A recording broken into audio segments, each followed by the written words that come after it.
Good morning, team. Welcome to the Civil Service Data Challenge semi-finals. We're really excited you've made it today, and we're really looking forward to hearing your pitch.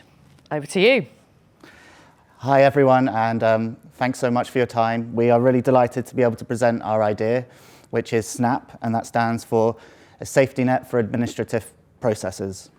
And a key question that was asked by the Department for Health and Social Care this year when they were doing a consultation on mental health was, how can we all help support people in mental health crises? And my experience at Companies House, as a data engineer, I've seen all of the contacts and communication from customers to Companies House and the amount of stress and anxiety and mental health problems that have led to people not filing their late filing penalties and having to appeal them and having to get a doctor's note and things like that. So our idea was to streamline that process, take a lot of the burden off of people that are really struggling with mental health, and at the same time be able to make processes a bit more efficient. So I've also know from my own mental health problems how problems that seem quite small to most people, like getting a health assessment or filing penalties on time, can feel like insurmountable problems when you're struggling with something like depression. And we wanted to give people the time and space they need to focus on their mental health before meeting their administrative obligations. So that was our idea. Mental health, it's a massive issue. During COVID, there was a spike in reported cases. And now, although the spike's declined a little, it's still continuing upwards. There's more mental health about. I don't know if you're aware, but there was 1 in 6 people suffering from a common mental health illness last week.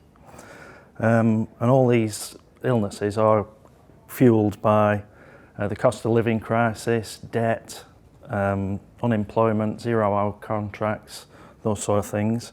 And it seems to be spiralling out of control. Government is perceived by a lot of the general public as hard-faced, demanding, uncaring authorities, and people don't like to engage with that. And if you're suffering from a mental health issue, it's gonna be too much. Administrative processes need engagement from the public, and if they don't get that engagement, the administrators go out looking for engagement and putting more pressure on those people that are suffering. Now, in our example for Companies House, that will be a sole trader managing his own business, suffering from mental health illness, still has to file reports, not get an accountant to help him out, and potentially we could push him into despair or really serious, trigger a crisis. So as civil servants, what we want to do is soften our approach without compromising decision-making integrity. We're not trying to solve the mental health issue, we're just trying to give like a break or time for that person to achieve what we need them to give us. We are aware that some schemes exist already, such as the Treasury's debt respite scheme for giving people a break from pressure from creditors. And there's also the mental health crisis breathing space scheme, but that requires a sign-off from a medical professional, so it would incur a time delay. So our challenge is to link data from the NHS to a civil service electronically, and our solution bridges the gap that currently exists between those two entities, and we're trying to achieve a real-time decision-making capability. So our proposed solution will allow a user of a government service who's experiencing mental health difficulties but also has a deadline to meet, a way to request an extension to this deadline. The solution aims to not only reduce anxiety for the vulnerable user but also to help the government department to make this decision by providing a recommendation by harnessing the power of data and artificial intelligence techniques such as natural language processing and supervised machine learning. So let's take an example. We have a user here that's got anxiety, stress from the death of a family member. They receive a request for either a payment or a submission from a government department. On that letter, there'll be a web link to the government website. So what we're proposing is they'll go on that government website, but there'll also be a link on there for them to access a SNAP assessment. And that will take them through to a simple form where they can actually describe some of the difficulties they're experiencing and notify that government department. So what this will do is that will trigger the SNAP system. And that system produces a recommendation, and that will go to the government department. It will also notify the end user. And at this point, it's just to note that it's not an automatic extension, it's an assessment that then can be assessed by the government department if extension is required. So what happens behind the scenes here is that when a user requests a SNAP assessment, they are asked to enter certain details such as name, date of birth, GP, surgery details, alongside consent to actually use their data to get the SNAP assessment completed. And they're also given a free-form text where they will enter their justification for requesting this extension. This data is then used in a two-pronged approach. One is to use an NHS Digital API to retrieve data that will indicate whether there is justification to give a postponement based on recorded and known mental health conditions. Alongside this, the free-form text that they've entered will be analysed using natural language processing techniques such as sentiment analysis for one. Our solution aims to use both structured, which is the API data, and unstructured data, which is the free-form text data, to have a richer data set on which this recommendation will be made. These data points are then fed into a vulnerability scoring engine, which will calculate an index of how vulnerable this user is, and this will result in a red, amber or a green recommendation to the government department. So what does that red, amber, green recommendation mean? So green would be no established reason to postpone or delay. Amber would allow some space and time for that user to be able to go and look after themselves rather than having to meet the deadline that was initially set. Red would flag that there needs to be some sort of manual intervention from the government department. As well as this, we're looking to establish a proof of concept in one government department that we think can be scaled up to any government department where they interact with users. So we're proposing that we pilot this scheme with Companies House, specifically the submission of accounts for small and medium enterprises, of which Companies House deal with 5.5 million every year at the moment.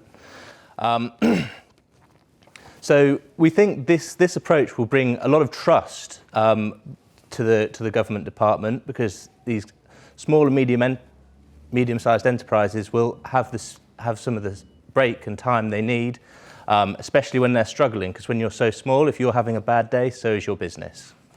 To give you a little bit of an example of the scale of this, at the moment, dealing with appeals for late filing penalties takes up the time of 30 civil servants, and it takes approximately 3.5 hours for them to deal with these appeals every day.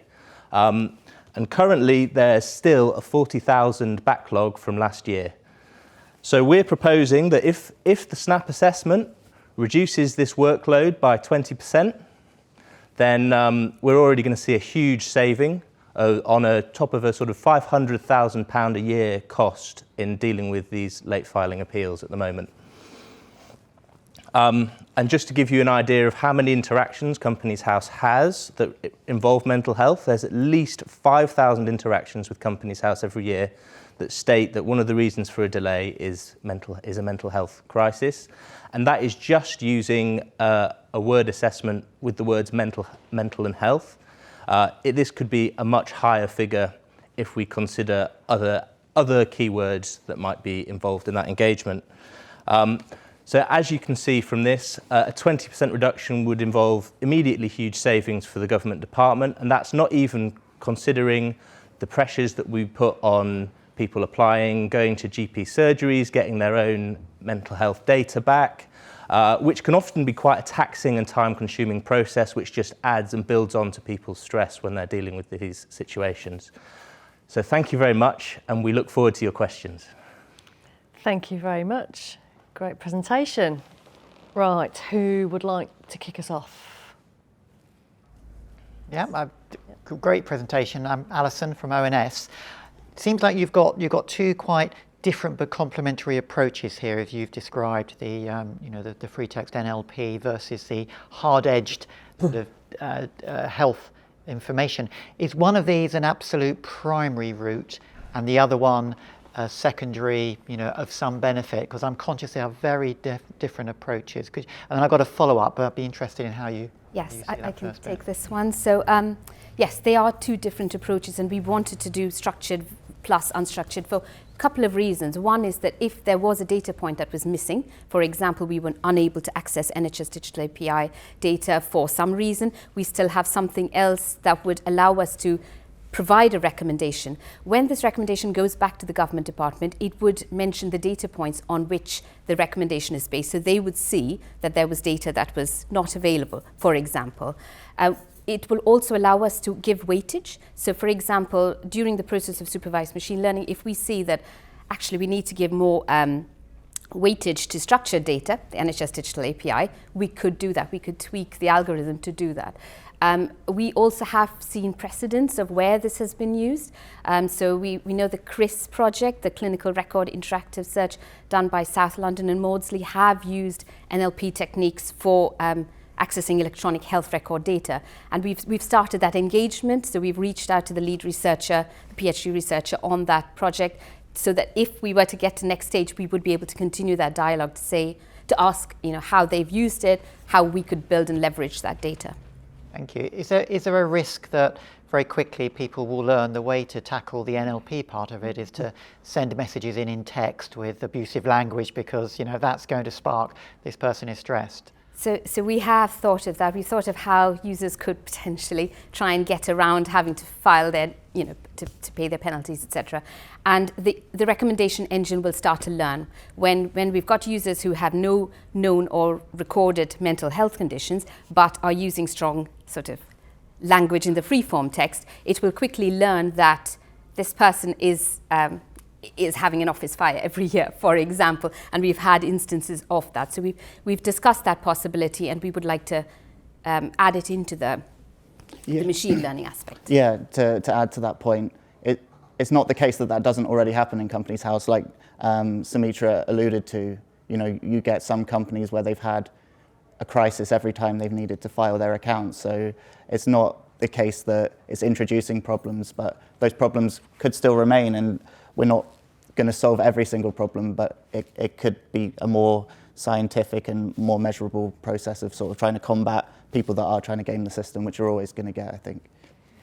Semi-related to Alison's question, so you talked about a use case where someone's bereaved, lost a parent, and I can appreciate that's probably quite common. But in the case of accessing NHS digital records for that, it wouldn't necessarily compute, would it? It would flash up as no known issues. So what happens in that situation? How do we identify those sorts of cases? So in that situation, we would have no mental health conditions that are recorded, but we've got a reason to perhaps give an amber on the other side, on the NLP side, and that would be fed back to the government department. They will be able to assess it and see, okay, this person's had a bereavement, do we give them that extra time or not? There is a step of manual intervention here to allow the recommendation to be taken or overridden as needed. Hi, I'm Sue. Thank you. That was a really powerful presentation, really important issue. I'm going to come at it a little bit from the legal perspective. As you know, the kind of card data that you're looking for is deemed as really sensitive from a UK perspective. What conversations have you had so far with colleagues in the health space? And have you kind of thought through whether there are going to be any legal challenges, either in this next phase of prototyping or were you to ultimately win the competition? I'm happy to start off and then I'll hand over. So we've had conversations, we started conversations with NHS Digital, and we're in touch with the product management and the senior systems designer, the lead user researcher there, about whether we can use their APIs for a non-clinical purpose, because this would be government departments accessing it. Alongside that, we have precedents of trusted research environments which have been built by CPRD as an example, where there is an anonymized data set that is used purely for research purposes. And we would like to probably use something similar or maybe the same environment in order to do so. And it's also, I think, probably very important to say that we will not be releasing any data to the government department. They will probably get back something like a reference number and the recommendations alone. So none of that sensitive data will actually be sent out without being anonymized or sent out at all. That was fantastic, thank you so much. And I love the branded cards you've got there as well. Just think, because I mean, Sue's absolutely right. The topic is something that's really powerful, and all of us will have had experiences of or know people that something like this will be really pertinent to. Just on that theme, that whole kind of safeguarding almost, when you are using the NLP and it triggers that someone is, you know, almost suicidal, or there's this, what have you thought about the kind of the trigger points to then kind of get someone in to intervene and help? Is there another bow to this as well, to say, look, it can also help with that element? Yeah, so this is something we've talked quite a lot about returning that feedback loop. Like, it's really important that if somebody's either potentially amber or coming back red, there needs to be something else. So whether that's feeding back to GP systems, it's recommending kind of support networks and things like that. Like, it's been a really important part of our discussions around how would we close that loop to make sure people are getting the help, because it's it might be their first contact where this has been raised. Yeah. And actually it's making kind of across government every contact a user has with some departments that can be flagged and then shared where it needs to be. I don't know if you want to add. And just to add that one of the things we've also talked about is eventually moving to using the GDS digital identity, so that when a user does actually log that they've got an issue, exactly as Sam has alluded to, we would like to close that loop and say there's a red alert here, we need to pick up on this. So, team, I'm Simon from the Home Office. Great to hear your passion for supporting people. So, just building on the previous question, have you shaped your view as to where the ownership of the assessment product would sit in government?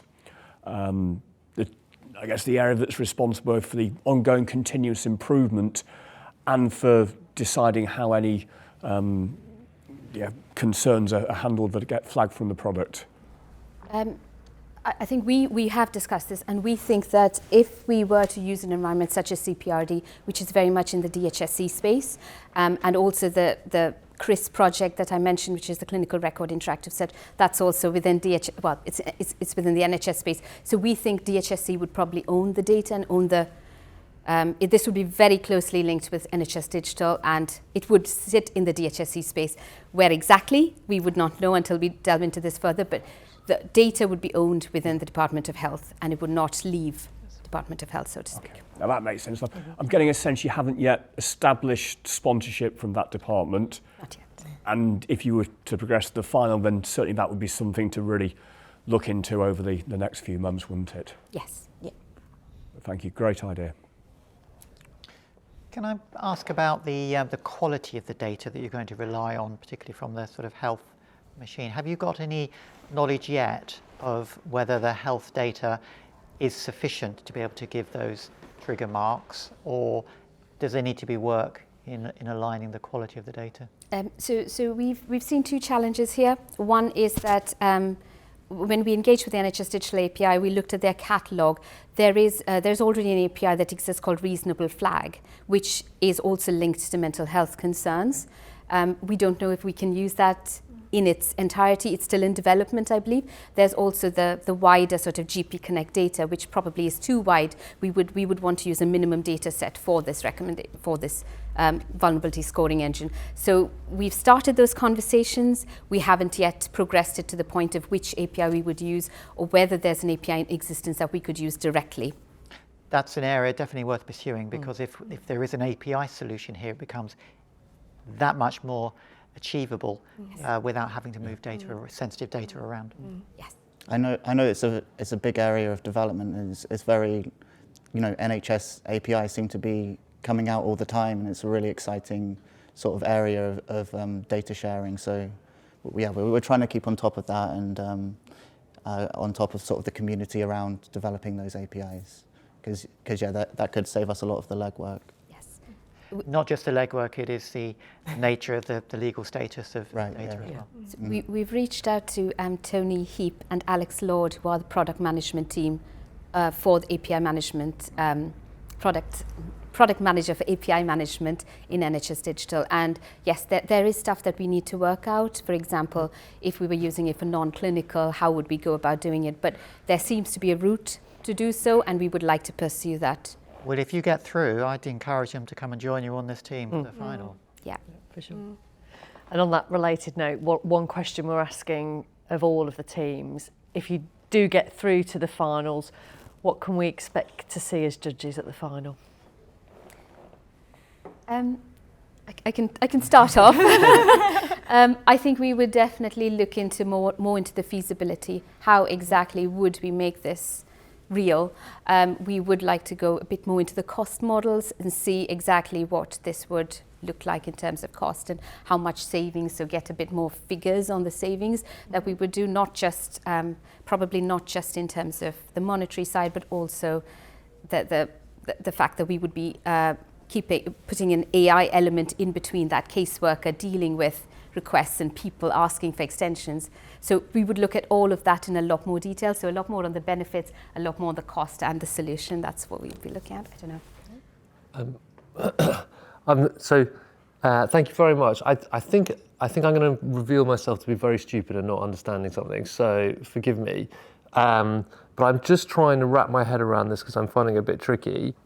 What you're doing is like a targeted intervention, I think. Tell me if I'm getting this wrong. So when someone is doing a very specific thing, which is obviously carrying out an admin process, then you can flag up whether there might be an issue and that person might need to be delayed. And you're doing that via integrating lots of data sets, etc. But isn't there like a bit, I suppose my question is kind of around ambition. Isn't this a bigger thing in the sense that you are pulling data sets together to analyse whether someone has got mental health problems or they're at risk of mental health problems, which could then be a thing which you then have a kind of proactive response to intervene or check in with that kind of person, rather than it being one small benefit. I'm not saying it's not a big benefit, it's obviously a great benefit to like delay an admin process, but I can't help but think there's like a bigger thing here. Sure. So I think that is admittedly a challenge. In this ideal world, we could join up all of the government departments, put all of the data together, and we have this infinite solution. But that's extremely challenging to do in itself. And so what we're doing is we're taking the pressure off someone. We're not going to fix their problems, but we're going to make it a lot easier for them to sort of manage and get through this. And as we've sort of, I guess, previously alluded to, we are looking at sort of adding that sort of final step to the circle to sort of feed back where we've identified someone's in crisis. And I think the other sort of benefit of what we're going to do is we're going to sort of make sure that there's a sort of record of how many times people have accessed this service for multiple different things. And I think, again, that's sort of a good place where the feedback loop can really come into play. Can I jump in? There's a massive stigma to mental health. You might not go to your doctor, you might not tell them, you might suffer in silence. And if we can capture the person as they land on gov.uk, capture that, feed it back into the NHS, you might have helped that person along because they're giving you information for a different purpose that you've fed back in, and they get them the help they need. Yeah. I think And that, Henry's touched on an important point Yeah. here, though, because there are several use cases here, and you need to start working out what's the most powerful use case. Because I took it as a lot simpler, actually. My take on this was people often ask for a delay. People ask for delay, and often it's because of mental health issues or stresses. This is the ability to be able to show a flag for those making the judgment that a delay may be appropriate. And if you take it down as simple as that, you can see the benefit that it brings. The feedback loop becomes quite complex, actually. So have a think around how important that feedback loop is to your MVP and your success for this proposition. Yeah, just quickly to add, we were ambitious in what we were thinking about. We did want to scale this up to other departments, and Stephen works in DWP, and we just thought that would be such a great use case as well. But Companies House just seems like a manageable pilot, is sort of the way we sort of described it. But we think, it could be so useful in other departments. Good. Okay, well, we've hit time. Thank you very much for your presentation. Thank you. Thank you. Thank you. Thanks. Thanks, team. Well done.